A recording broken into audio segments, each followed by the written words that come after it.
Ibu Kepala Sekolah yang sedang memberikan sambutan kepada siswa dan orang tua siswa baru.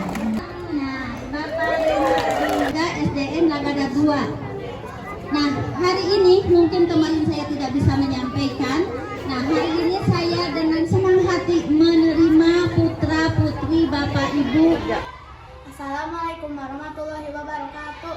Perkenalkan, saya Yasanur Emelia. Saya Kaisa Delia Putri. Di sini kita bersama tim akan melakukan mewawancarai ibu kelas 1 SDN Nagadar 2. Berapa siswa baru yang diterima oleh SDN Nagadar 2? Baik, untuk tahun pelajaran 2024, kami SDN Nagadar 2 menerima siswa sekitar 60 siswa. Itu dibagi menjadi 2 rombongan belajar, baik kelas A maupun kelas B. Di kelas A jumlah siswanya 30 dan jumlah siswa di kelas B juga 30. Jadi sama rata gitu ya. Jadi untuk keseluruhan kami menerima siswa peserta didik baru sekitar 60 siswa. Apa harapan Ibu kepada para siswa baru? Harapannya saya kepada siswa-siswa baru, semoga bisa mengikuti pembelajaran di sekolah dengan baik, dengan semangat, dan bisa mulai mengenal lingkungan sekolah, mulai bisa nyaman dengan sekolah, karena kan mereka transisi ya dari PAUD maupun TK untuk masuk ke sekolah SD.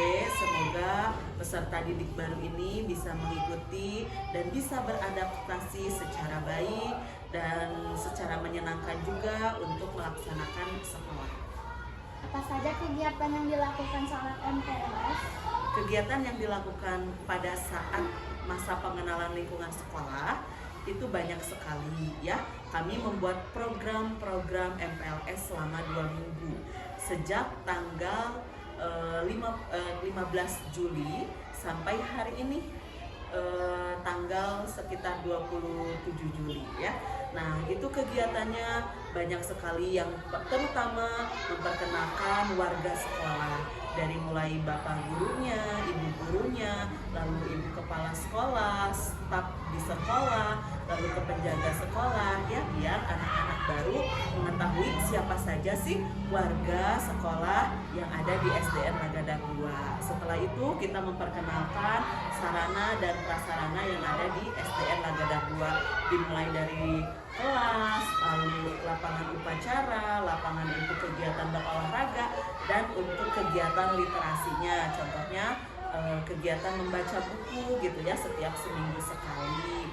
Nah, setelah memperkenalkan warga sekolah, sarana dan prasarana sekolah, kita juga memberikan kegiatan-kegiatan yang dimana anak peserta didik itu mulai mengenal pembelajaran di SD, seperti memberikan tes-tes diagnostik ya, yang untuk mengetahui bagaimana kemampuan peserta didik. Lalu kita dibarengi juga dengan games ya, lalu ada program juga makan sehat setiap hari. Nah, dimaksudkan makan sehat itu adalah agar peserta didik baru ini terbiasa untuk membawa makan dan minum dari rumah, biar yang pertama makanannya sehat gitu ya.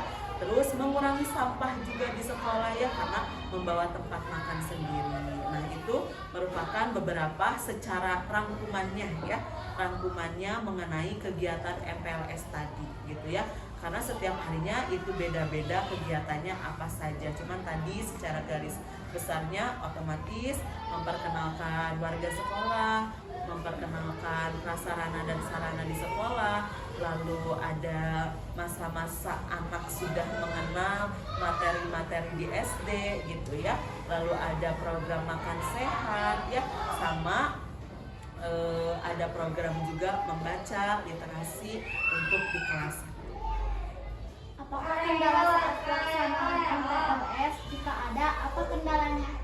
Kalau kendala sebenarnya hanya beberapa saja ya, terutama mungkin ketika ada kegiatan MPLS masih ada anak siswa yang belum terbiasa ya di lingkungan SD. Jadi mungkin dia masih malu, takut untuk masuk kelas. Jadi harus didampingi oleh orang tuanya. Tapi itu hanya sehari 2 hari saja, selebihnya tidak ada kendala. Lalu mungkin masih ada beberapa orang tua siswa yang belum paham dengan konsep MPLS ini karena sering bertanya, "Bu, kenapa belum belajar?" Padahal memang selama 2 pekan ini di tanggal 15 sampai tanggal 27 itu belum memasuki pembelajarannya, belum memasuki KBM, tapi masih memasuki masa pengenalan lingkungan sekolah atau MPLS. Berapa lama MPLS dilaksanakan dan bagaimana membuat MPLS menyenangkan? Oke, MPLS ini dilaksanakan selama 2 minggu atau 2 pekan, terhitung dari tanggal 15 Juli sampai 27 Juli ya 2024, itu selama 2 minggu gitu ya. Nah, selama 2 minggu itu bagaimana sih Bu kegiatannya agar MPLS ini menyenangkan? Yang pertama adalah kita membuat dulu suasana anaknya nyaman dulu di hadapan sekolah.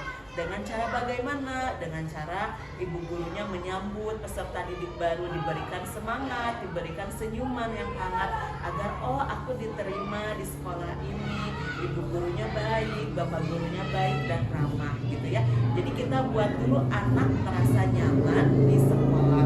Lalu untuk program-programnya biar menyenangkan dengan anak adalah diselingi dengan games. Contohnya kita punya salah satu produk dari Jabar Masagi gitu ya, Pancamain, dimana itu permainan yang berbasis pendidikan gitu ya, tapi tidak hanya mendidik anak, tidak hanya memberikan sebuah pembelajaran, tapi kita juga diselingi dengan permainan gitu ya. Contohnya dengan menggunakan media Pancamain dari Jabar Masagi.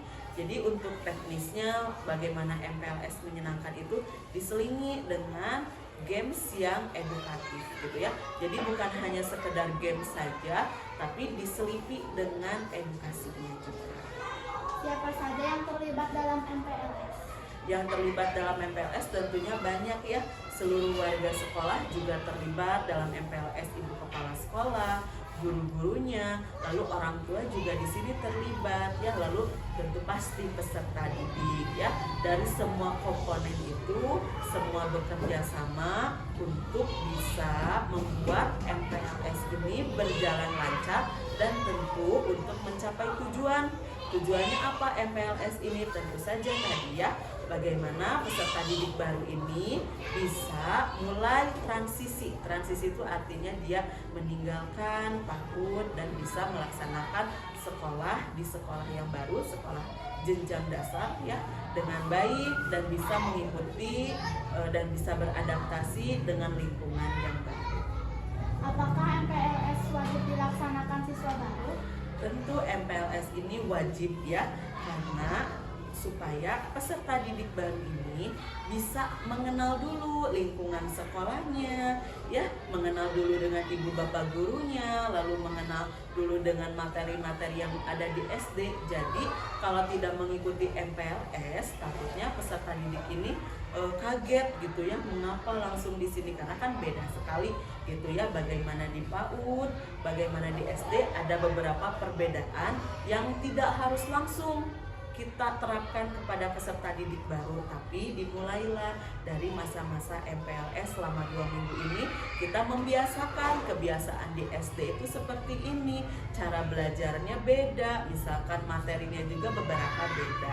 Jadi MPLS ini sangat wajib karena gunanya untuk bisa memberikan kemudahan kepada peserta didik baru untuk bisa beradaptasi dengan sekolah. Sekian, terima kasih. Assalamualaikum warahmatullahi